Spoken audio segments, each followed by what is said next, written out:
اب آئیے ہم تھوڑا سا ٹرن دیتے ہیں اپنے اس اجتماع کو، اور اب جو ہے چونکہ آپ بیدار ہیں تو ایک اچھوتا عنوان ہے، اور آج کے معاشرے کے لیے بہت ہی منفرد ٹاپک، اور اس ٹاپک کو لے کر ایک ایسا نوجوان جس نے اپنی پہچان اور اپنی شناخت علمی اور ادبی حلقوں میں بہت ہی نرالے انداز سے اس نے اپنی پہچان بنائی ہے، جو ادبی حلقوں میں بھی مقبول ہے، تعلیمی حلقوں میں بھی مقبول ہے۔ اس کی قلم بھی بہت شستہ ہے، اس کی زبان بھی بہت صاف ہے، قلم کا دھنی بھی زبان کا دھنی بھی، جس نے اپنے قلم کی جولانیت کو صفحہ کرتاس پر بکھیرتے ہوئے بھی قوم مسلم کی رہنمائی کی ہے، اور اپنے زبان سے بھی قوم مسلم کی وہ ہر جگہ جہاں اس کو موقع ملتا ہے رہنمائی کرتا ہے۔ آپ نے اس کے مضامین کو ہندوستان ہی نہیں، مالیگاؤں ہی نہیں، بلکہ ہندوستان کے اکثر رسائل و جرائد میں، اکثر شماروں میں، اکثر اخبارات میں اس کے مضامین آپ نے پڑھے ہوں گے۔ وہ نوجوان ہمارے منبر رسول پر بیٹھا ہے، اسی نوجوان کو ایسا عنوان لے کر آپ کے سامنے آیا ہے، سوشل میڈیا اور اس کے منفی اثرات۔ اس نے اپنے تحقیق سے جو بات ثابت کرنا ہے، انشاءاللہ بھی تھوڑی دیر کے بعد وہ ساری گرہیں کھولے گا، اور اس کے منفی اثرات کیا ہے آپ لوگوں کے سامنے وہ پیش کرے گا۔ صحافت کے میدان میں بھی مقبول ہے، وہ قلم کے میدان میں بھی مقبول ہے، یعنی کہ اس کی مقبولیت آج لوگوں کے درمیان میں بہت ہے۔ میں گزارش کرتا ہوں قاری عطاء الرحمن نوری مبلغ سنی دعوت اسلامی سے وہ تشریف لائیں اور اپنے نرالے انداز میں اپنے خیالات کا اظہار کریں۔ تھوڑا سا دونوں ہاتھوں کو اٹھا کر سبحان اللہ کی گونج میں ان کا استقبال کریں۔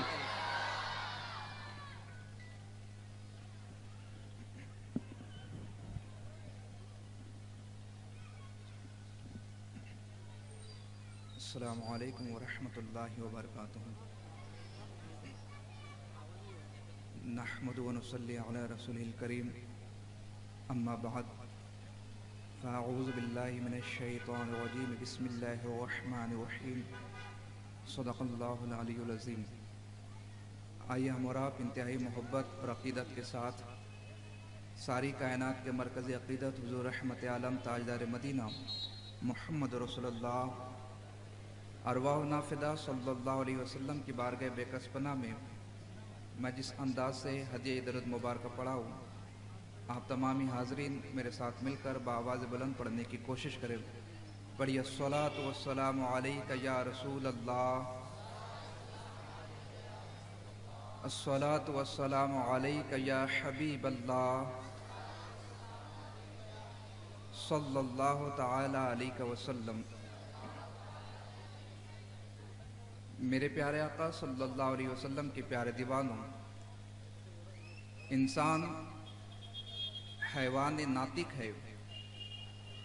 اللہ رب العزت نے انسانوں کو نطق کی صلاحیت عطا فرمائی ہے، یعنی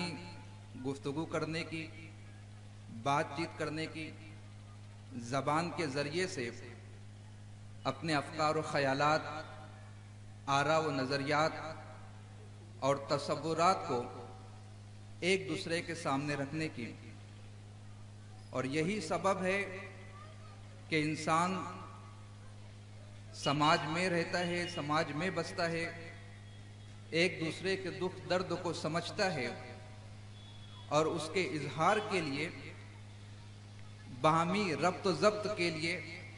ہم زبان کا استعمال کرتے ہیں۔ علم جو انبیاء کی میراث ہے، اس کی تبلیغ، اس کی اشاعت اور اس کی ترویج کے لیے بھی ہم زبان ہی کا استعمال کرتے ہیں۔ گویا کہ ہمیں یہ تسلیم کرنا ہوگا کہ ہمارے مابین جو ایک رشتہ ہے، جو ایک کڑی ہے، وہ منحصر ہے زبان پر۔ زبان ہی کے ذریعے سے ہم ایک دوسرے سے رابطہ کرتے ہیں، ایک دوسرے سے ٹچ میں رہتے ہیں، ایک دوسرے کے خیالات کو اجاگر کرنے کی کوشش کرتے ہیں۔ رفتہ رفتہ انسانی زندگی میں مختلف مراحل آتے گئے، انسان ترقی کرتا گیا، گوناگو اشیاء کو ایجاد کرتا گیا۔ پہلے علم انسان ہڈیوں پر منتقل کرتا آیا ہے، اپنے خیالات اور افکار کو پتھروں کے ذریعے سے ہڈیوں پر منتقل کیا۔ ربس پر، ریڈیس النا پر جو اونٹ اور دیگر جانوروں کی بڑی بڑی ہڈیاں ہوتی ہیں، اس پر انسان نے اپنا علم منتقل کیا۔ رفتہ رفتہ کوئلے کی ایجاد ہوئی، کاغذ بننا شروع ہوئے، اور پھر تحریر کی دنیا میں ایک عظیم انقلاب برپا ہوا، اور کاغذ اور قلم کے ذریعے سے انسان نے اپنے افکار و خیالات کی ترویج و اشاعت کا فریضہ انجام دیا۔ پھر دنیا میں نئی نئی ایجادات ہوئی، اور تقریباً 1922 میں گراہم بیل نامی ایک سائنسدان نے ٹیلی فون کی ایجاد کی۔ انسان نے پھر اپنے خیالات کی ترسیل کے لیے ٹیلی فون کا استعمال کرنا شروع کر دیا۔ آپ کو اس بات پر حیرت ہوگی کہ ہمارے نوجوان اور ہماری نسل صرف ٹیکنالوجیز کو دیکھ رہی ہے، اس کا استعمال کر رہی ہے، مگر ٹیکنالوجی کی فیلڈ میں بڑھنے کے لیے نہ ہمارے پاس کسی قسم کا کوئی منصوبہ ہے، نہ کوئی پلان ہے، اور نہ ہم نے اپنے آپ کو اس کے لیے اب تک کے تیار کیا ہے۔ اگر آپ گراہم بیل کی تاریخ کو پڑھنے کی کوشش کریں گے تو آپ اس نقطے کو پائیں گے کہ گراہم بیل نے جو ٹیلی فون ایجاد کیا، اس کا سبب یہ تھا کہ اس نے دو گلاس کے ذریعے سے کوئن میں جو ایک آلہ نکلتا ہے، اس میں ڈوری باندھ کر، رسی باندھ کر آپس میں اپنی آواز کو منتقل کرنے کی کوشش کی، اور پھر وہ اس نتیجے پر پہنچا کہ آواز ہواؤں کی لہروں پر منتقل ہوتی ہے، اور اس نے ویو لینتھ ایجاد کی، اور اس طریقے سے گرامر کی دنیا میں، سائنس کی دنیا میں ٹیلی فون کی ایجاد ہوئی۔ اور پھر 1922 سے انسانوں نے اپنے خیالات کی منتقلی کے لیے ٹیلی فون کا استعمال کرنا شروع کر دیا۔ خط و خطابت کا معاملہ بھی اپنے نقطۂ انتہا پر تھا۔ پھر رفتہ رفتہ زمانہ تبدیل ہوا، نئی نئی ایجادات وقوع پذیر ہوئی، اور تقریباً 1950 میں انٹرنیٹ کا وجود ہوا، انٹرنیٹ قائم کیا گیا۔ افسوس کا مقام ہے ہمارے نوجوان جیو کا سم لے کر رات بھر تک کے فری میں ملنے والے 300 چینلز تو دیکھ رہے ہیں، اس پر گپے ہانک رہے ہیں، وقت گزاری کر رہے ہیں، اور طرح طرح کی خرافات کو جنم دے رہے ہیں، مگر انہیں اس بات کا قطعی علم ہی نہیں کہ انٹرنیٹ کسے کہا جاتا ہے، انٹرنیٹ کے بنیادی مقاصد کیا ہے، انٹرنیٹ کس نے ایجاد کیا، اس کی ضرورت کیوں پیش آئی۔ اس کے حوالے سے اگر ہم جاننے کی کوشش کریں گے تو ایک ٹرمینالوجی ملتی ہے کہ internet is a global system of interconnected computer system, computer networks, یعنی انٹرنیٹ ایک ایسا کمپیوٹرز کا جال ہے جس کے ذریعے سے افکار و خیالات کی ترسیل ہوتی ہے، علم کی منتقلی ہوتی ہے، نئے نئے خزائن کو تلاش کرنے کی کوشش کی جاتی ہے۔ اے دیوان گان عشق مصطفیٰ، 1950 میں انٹرنیٹ کے وجود میں آنے کے بعد سے ایک حیرت انگیز انقلاب برپا ہوا۔ آج ہم سوشل میڈیا پر اپنی موجودگی کو ثبت کرنے کے خواہاں نظر آتے ہیں، چاہے کیسا ہی المیہ ہو، چاہے کیسا ہی لمحہ ہو، ہم سوشل میڈیا پر اپنی موجودگی کا احساس دلانے کی کوشش کرتے ہیں۔ ابھی عید قربہ رخصت ہوئی، کیا ہم نے سوشل میڈیا پر، واٹس ایپ پر، ٹویٹر پر، لنکڈ ان پر، ہائیک پر، فیس بک پر وہ تمام تر مناظر نہیں دیکھے کہ انسان اپنے ہی ہاتھوں سے اپنا ذبیحہ ذبح کر رہا ہے، اور اس کے احباب اس کی فوٹو کھینچ کر سوشل میڈیا پر اپلوڈ کر رہے ہیں۔ حیرت ناک بات تو یہ ہے کہ ایک بیٹا جب اس کا باپ سکرات کے عالم میں ہوتا ہے، عنقریب اس کی روح قفس انصری سے پرواز کرنے والی ہوتی ہے، وہ اپنے باپ کے سرہانے جاتا ہے، ایک سیلفی لیتا ہے اور فیس بک پر اپلوڈ کرتا ہے I love my dad، اے دیوان گانش کے مصطفیٰ۔ یہ کیسا جنون ہے، یہ کیسی پاگل پنتی ہے انسانوں کی کہ سوشل میڈیا کا استعمال کس مقصد کے تحت کیا گیا تھا، اس کی ضرورت کیا تھی، اور آج ہم نے اسے کھیل تماشے کی چیز بنا رکھا ہے، خرافات کی آماج گاہ بنا رکھا ہے۔ اس کا سبب یہ ہے کہ ہم نے اس کے مقاصد کو جاننے کی کوشش ہی نہیں کی، اس کے وجود کی افادیت کو محسوس کرنے کی کوشش ہی نہیں کی۔ پہلے ہم یہ دیکھیں کہ فیس بک، واٹس ایپ اور یاہو میسنجر یہ کس نے ایجاد کیا۔ تاریخ بتاتی ہے مارک زکربرگ نے 4 فروری 2004 کو ہارورڈ یونیورسٹی میں کیلیفورنیا میں فیس بک ایجاد کیا۔ اب اس کا سبب کیا بنا،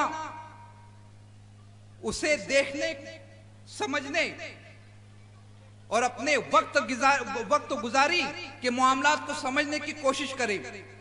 زکربرگ کوئی بہت زیادہ تعلیم یافتہ، ہائیلی کوالیفائڈ اسٹوڈنٹ نہیں ہے، بلکہ زکربرگ ایک باتونی لڑکا ہے۔ اسے اپنے دوستوں کے ساتھ گپے ہانکنے کی عادت ہے۔ وہ کلاس روم میں بھی بیٹھتا ہے تو لیکچر سننے کی بجائے وہ اپنے دوستوں سے گپے ہانکا کرتا تھا، اور اس کی اس عادت پر جو کلاس ٹیچر ہوتا تھا اس کو ہمیشہ کلاس سے ڈراپ آؤٹ کر دیا کرتا، باہر نکال دیا کرتا، مگر اس میں وہ وصف موجود تھا باتیں کرنے کا۔ اسے ایک چبھن محسوس ہوئی کہ میں بات کرنا چاہتا ہوں مگر میرے آس پاس بیٹھنے کے لیے کوئی شخص موجود ہی نہیں، کوئی یار، کوئی دوست، کوئی مددگار موجود ہی نہیں۔ تو اس نے ایک ایپ ایجاد کیا اور اس کا نام رکھا فیس بک۔ ہارورڈ یونیورسٹی کا جو گراؤنڈ تھا، پہلے فیس بک کا احاطہ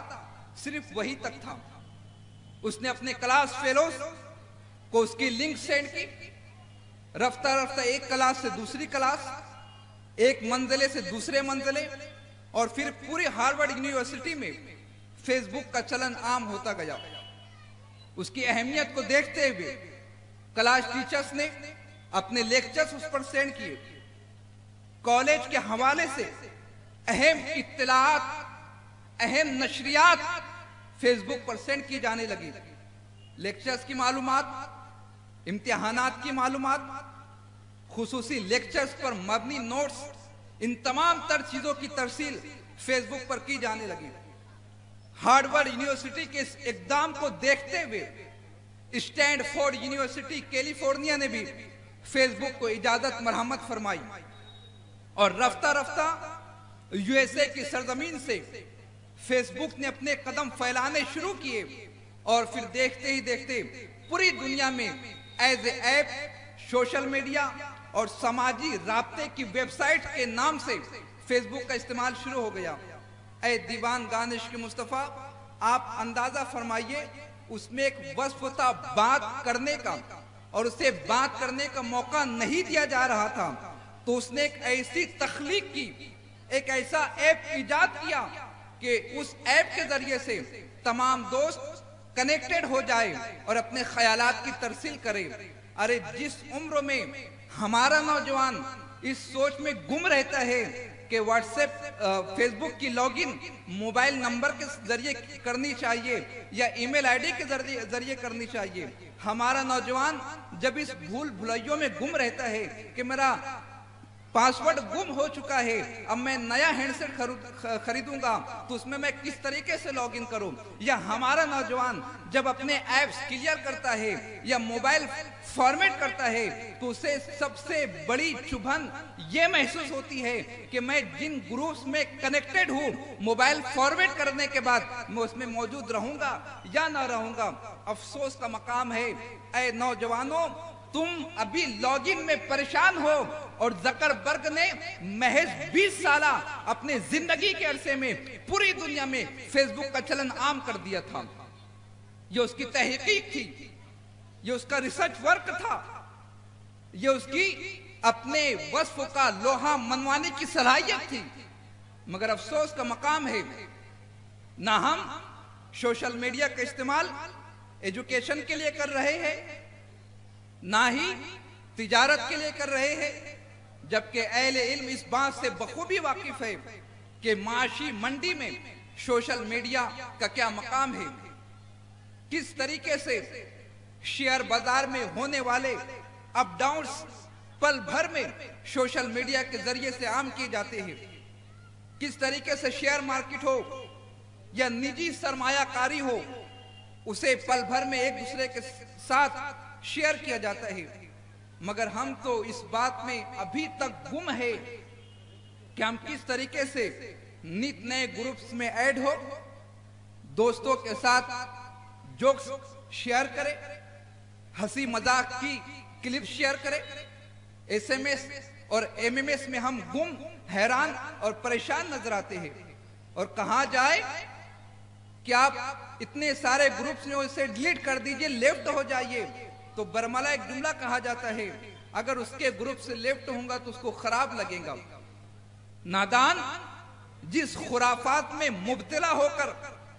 تو اللہ کی عطا کردہ زندگی کے ساتھ کھلواڑ کر رہا ہے،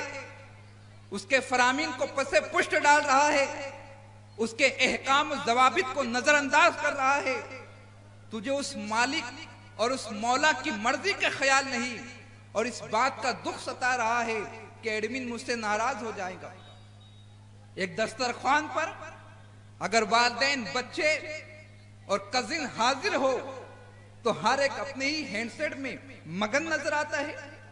اپنے ہی کمنٹس کو اپڈیٹ کرنے میں محو نظر آتا ہے، حالانکہ وہ بخوبی جانتا ہے اس کے ماں باپ بیمار ہیں، انہیں خدمت کی ضرورت ہے، انہیں لڑکے کی مدد کی ضرورت ہے، مگر وہ چوک چوراہوں پر اپنے دوستوں کے ساتھ بیٹھ کر گپے ہانک رہا ہوتا ہے۔ ہمیں تو اس بات کا بھی خیال نہیں کہ اپنے زندگی کو کن نقوش پر گزارنا چاہیے۔ اگر 2 مہینے کے آپ عالمی حالات سے واقف ہوں گے تو ہمارے نوجوان ریلائنس آفس کے باہر جیو کے سم کے لیے لمبی لمبی قطاریں لگا رہے ہیں، اور ہمارے دیش کی بچیاں بڑے بڑے گولڈ میڈل حاصل کر رہی ہے عالمی اسپورٹس میں۔ یہ اور بات ہے کہ مفتیان کرام ان کی کھیل کے حوالے سے کیا حکم نافذ کریں گے، لیکن عرض کرنے کا لب لباب یہ ہے کہ نہ ہم نے کوئی منصوبہ بنایا، نہ ہمارے پاس کوئی ٹارگٹ ہے، نہ کوئی پلاننگ ہے، بس یوں ہی ہم اپنی زندگی گزارتے جا رہے ہیں، اور اس کے منفی اثرات انسان کی زندگی پر مرتب ہو رہے ہیں۔ آنکھوں کی بینائی متاثر ہو رہی ہے، انسان کا ذہن چڑچڑے پن کا شکار ہو رہا ہے، انسان کا وقت بے فضول کی چیزوں میں گزرتا جا رہا ہے، انسان اپنے مقصد اصلی سے ہٹتا ہوا نظر آ رہا ہے۔ ذرا یہ تو سوچو کہ جن لوگوں نے سوشل میڈیا کا ایجاد کیا تھا، انٹرنیٹ کو ایجاد کیا تھا، ان کے مقاصد کیا تھے اور ہم کس ڈگر پر جا رہے ہیں۔ ہم موبائلز کے ذریعے سے بیٹھ کر لوڈو گیم کھیلتے ہیں، دیگر گیمز میں منہمک نظر آتے ہیں، چاہے وہ ایڈونچر گیم ہو یا پھر اسپورٹس گیم ہو یا یوں ہی تفریح تباہ کے لیے مختلف گیمز ہو۔ حضور امیر سنی دعوت اسلامی لندن کا ایک واقعہ اپنی تقریر میں یوں بیان فرماتے ہیں کہ جو آئی فون کا مالک ہے، جب اس کے گھر پر ایک مبلغ کا جانا ہوا تو اس نے دیکھا کہ لوگوں کے ہاتھوں میں ایپل فون تھمانے والوں کے بچے کے ہاتھوں میں انتہائی سادہ سا ہینڈ سیٹ ہے، معمولی سا ہینڈ سیٹ ہے۔ جب اس مبلغ نے پوچھا کہ اکناف عالم میں بہت سارے لوگ آپ کے فون کے دیوانے ہیں اور آپ کے خود کے بچوں کے ہاتھوں میں سادہ سا ہینڈ سیٹ ہے، تو وہ جواب دیتا ہے اگر میں ابھی سے اپنے بچوں کے ہاتھوں میں اینڈرائیڈ فون تھما دوں گا، ایپل تھما دوں گا، آئی فون تھما دوں گا، تو پھر وہ اپنے ٹارگٹ کو کیسے اچیو کر پائیں گے، وہ اپنے مقصد کو کیسے حاصل کر پائیں گے؟ ان کا زیادہ تر وقت پھر موبائل کی نظر ہو جائے گا۔ دنیا کو اینڈرائیڈ ایپل سسٹم سے آگاہ کرنے والا شخص خود اپنے بچوں کے لیے سادہ ہینڈ سیٹ کا انتخاب کرتا ہے، اور ہمارے معاشرے میں رہنے بسنے والا باپ فخریہ انداز میں اپنے دوستوں کی محفل میں برملا اس بات کا اظہار کرتا ہے کہ میرا 4 سال کا لڑکا خود سے ویڈیو پلے کرتا ہے، موویز دیکھتا ہے، گانے سنتا ہے اور گیمز سنتا ہے، گیمز کھیلتا ہے۔ ڈوب مرنا چاہیے اس باپ کو کہ جس عمر میں ہماری تاریخ بتاتی ہے کہ 4 سالہ بچہ جب مکتب میں داخل ہوتا تھا تو مدرس سے الف لام اور لام میم کے حوالے سے تبصرہ کرتا ہوا نظر آتا تھا۔ جب وہ مکتب میں پہلے دن حاضر ہوتا تھا تو قرآن مقدس کے 17 پاروں کی تلاوت کرتا تھا، اور ہمارے یہاں کے بچے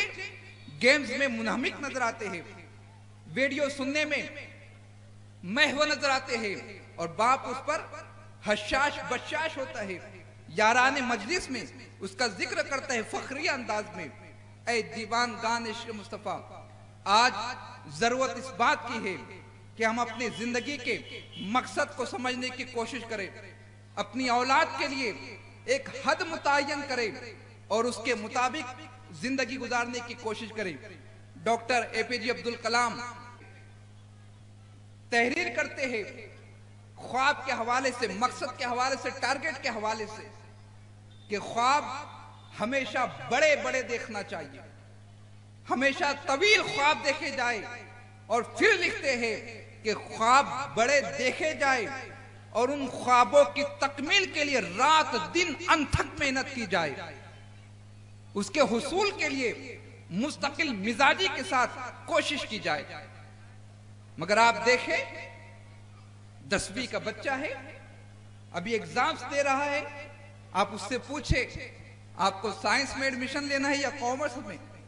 تو برملا کہتا ہے کہ رزلٹ آنے بعد دیکھیں گے۔ 12 کا بچہ ہے، اسے کس فیلڈ میں جانا ہے، میڈیکل فیلڈ ہے، فارما فیلڈ ہے، انجینئرنگ فیلڈ ہے، مختلف شعبہ جات ہے، شعبہ تعلیم کی کس چیز کا وہ انتخاب کرنا چاہتا ہے، تو وہ کہتا ہے ابھی 12 کا ایگزام دیا ہے، سیٹ میں اپیئر ہونا ہے، اگر اچھے نمبرات ملیں گے تو پھر دیکھیں گے۔ ہم نے ابھی تک اپنے لیے کسی قسم کا کوئی مقصد متعین ہی نہیں کیا ہے، جبکہ 3 سال پہلے کے اخبارات کا آپ نے جائزہ لیا ہوگا تو ناسک کی سرزمین پر ایک فقیر کا لڑکا تھا جس نے سیٹ کے امتحان میں 200 میں سے 198 مارکس حاصل کیے تھے۔ اسے پوچھا گیا آپ تو اس کے وہاں سے سوکھی روٹی مانگ کر کھاتے ہو، اگر آپ کو اسٹڈی کی ضرورت پیش آتی اور کتابوں کی ضرورت پیش آتی تو اس کے اخراجات آپ کیسے پورے کرتے؟ تو بچہ جواب دیتا ہے میرا باپ دن بھر بھیک مانگتا اور چند سکے جو اس سے جمع ہوتے تھے وہ میرے لیے کتابوں کا انتظام کرتا، اور میرے گھر پر کوئی ایمرجنسی کا انتظام نہیں تھا تو روڈ کے چوراہے پر جو ہیلوجن لگا ہوتا ہے گورنمنٹ کی جانب سے، میں وہاں بیٹھ کر اسٹڈی کرتا ہوں۔ اور اس سے پھر پوچھا گیا کہ آپ نے 198 مارکس کیسے حاصل کیے، تو بچہ کہتا ہے کہ میں جب 9ویں جماعت میں تھا تب سے سیٹ امتحان کی تیاری کر رہا تھا، تب جا کر اس نے ڈسٹنکشن حاصل کیا، 198 مارکس حاصل کیے، اور گورنمنٹ کوٹے پر اس کے آگے کی تعلیم کا سلسلہ دراز ہوا۔ مگر ہمارے نوجوان 12 میں آ جاتے، 12 کے ایگزامز دے دیتے ہیں، تھیوری پیپر سے سبکدوش ہو جاتے ہیں،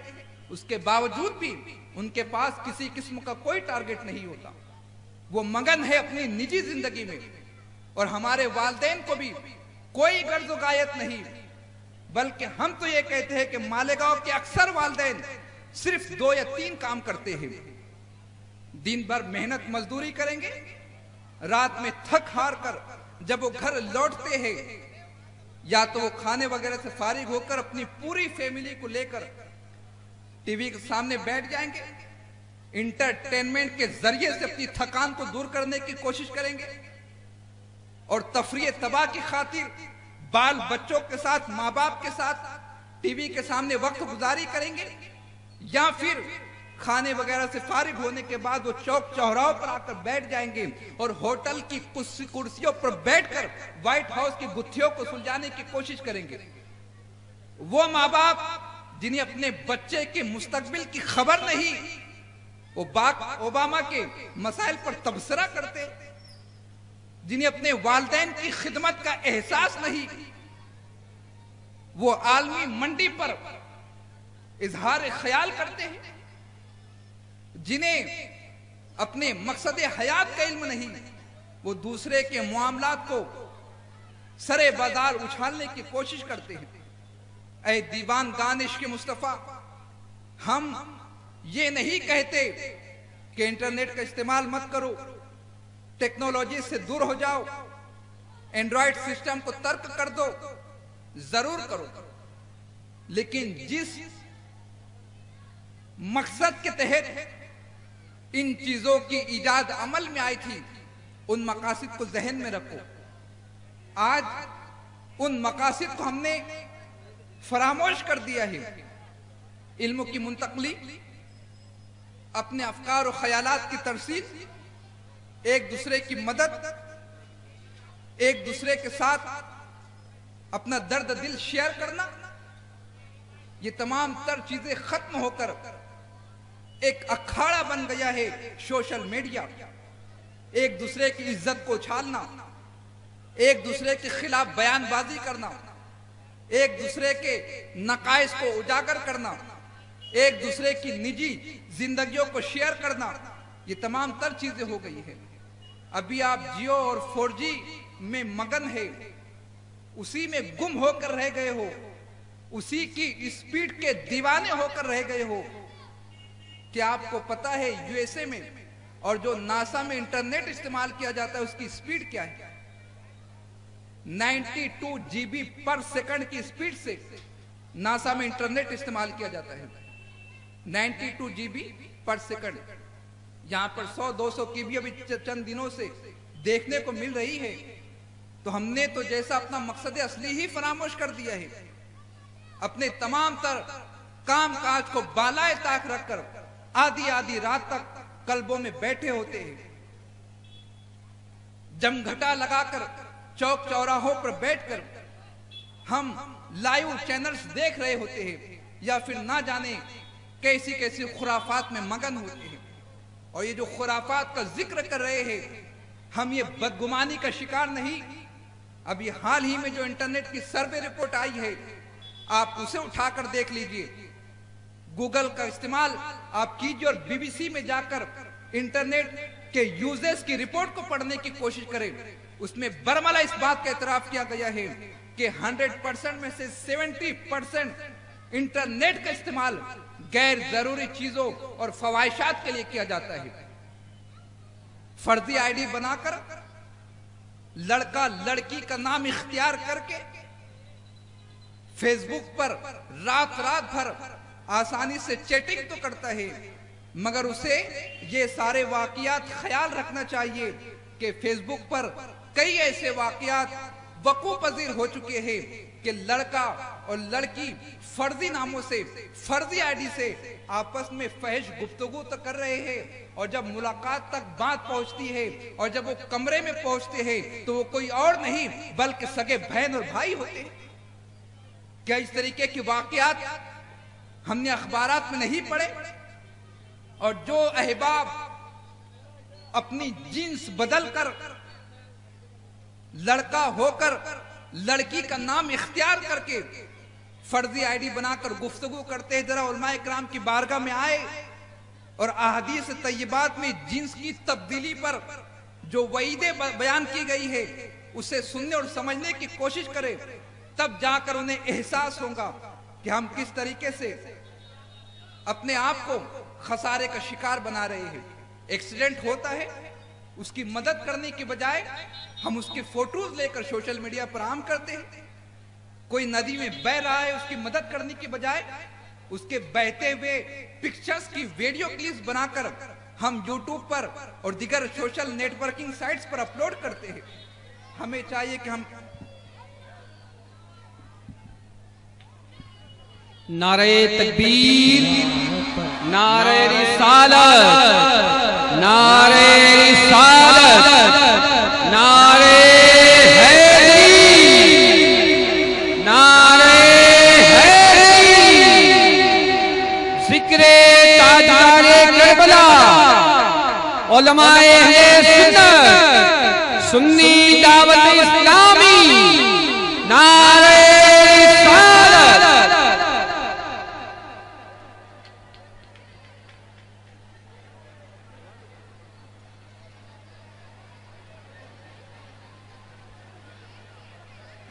یہ جو بچے ہیں وہ پیچھے چلے جائیں.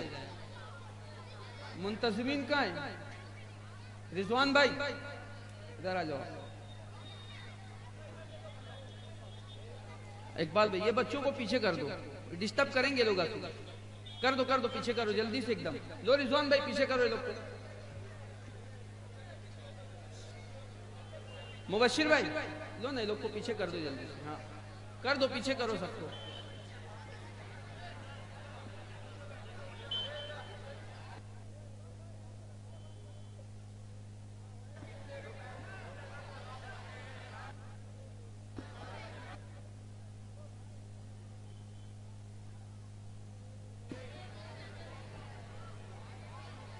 اب جتنے بیٹھے وہ سب خاموش بیٹھنا ورنہ پھر پیچھے کر دیں گے.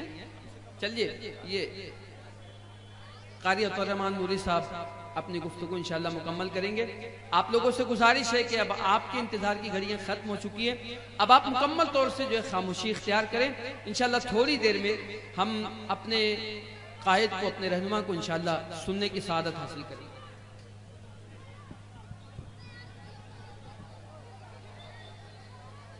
تو عرض یہ کر رہا تھا کہ انٹرنیٹ ہو یا سماجی رابطے کی متعدد ویب سائٹس, اس کا ایجاد کا مقصد کچھ اور تھا اور ہم نے کچھ اور بنا لیا ہے. فیس بک, لنکڈ ان, ٹویٹر کا جو معجد ہے